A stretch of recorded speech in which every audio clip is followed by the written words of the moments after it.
Let's rock. Does Duke Nukem need an introduction? Damn, those alien bastards are gonna pay for shooting up my ride. I don't think so.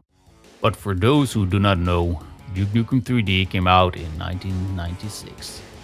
At a time when the first-person shooter genre was dominated by silent heroes roaming abstract, alien corridors, Duke shattered the mold.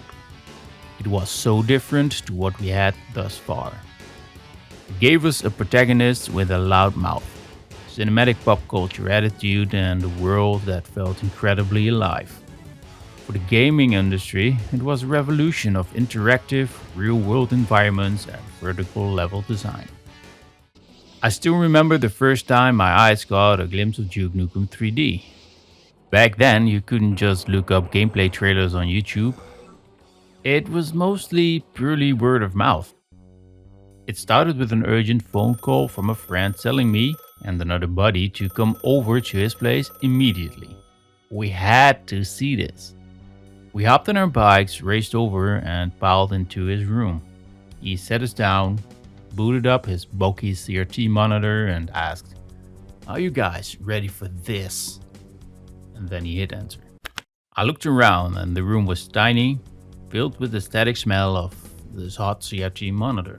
We were all crammed onto one bed, leaning forward, practically breathing on his shoulder.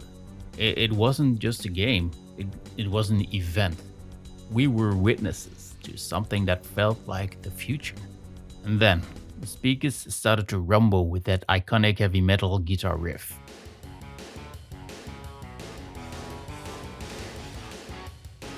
And this deep, gritty action hero voice echoed through the room. It's time to kick ass and chew bubble gum. And I'm all out of gum. It absolutely blew our minds. The cinematic sound design, the unapologetic voice acting, the sheer attitude of it all. We had never seen or heard anything like it. So the question became, how did a bunch of kids actually get their hands on a game like this? Enter the era of shareware. In 1996, developers gave away entire first episodes of a game completely for free, encouraging players to copy it and pass it all along. The CDs and floppy disks were traded in schoolyards and contraband.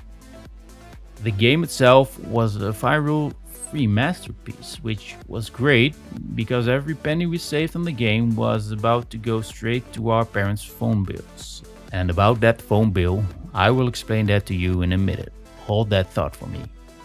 This would become my personal turning point. This would become my first competitive first-person shooter ever.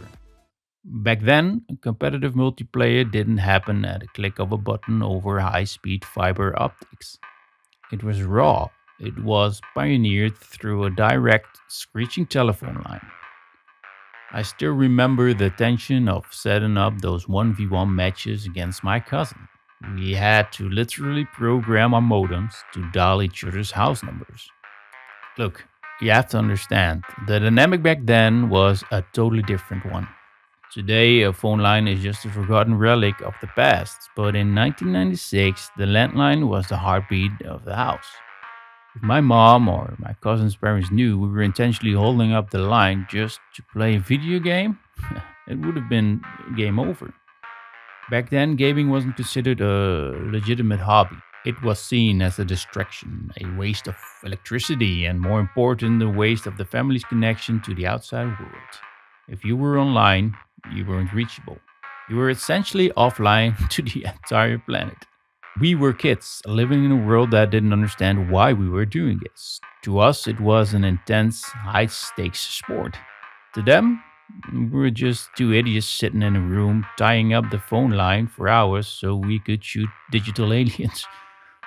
That social pressure added this weird secret layer of adrenaline to every match. We weren't just fighting each other, we were fighting the clock. And we were fighting the fear that at any second, a parent was going to burst in and pull the plug on our entire digital world. Today, we complain if our ping hits 50 milliseconds on a fiber optic connection.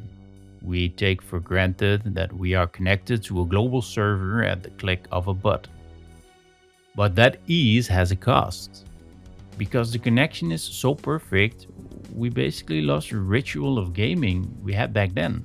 We don't have to earn the match anymore, it's just given to us. That struggle, the screeching modem, the fear of mom picking up the phone, that was a filter.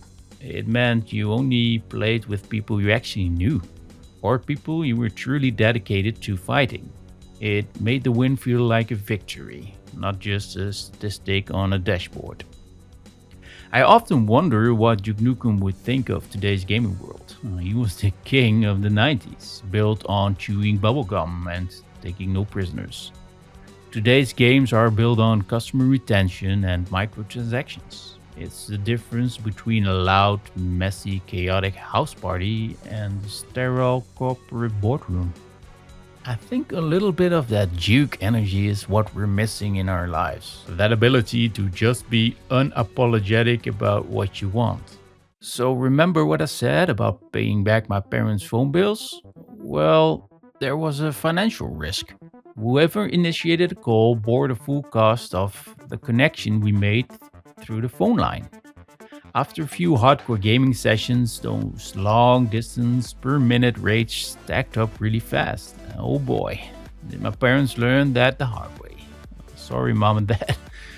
My parents eventually caught on that our phone bills were astronomical, so I had to get creative.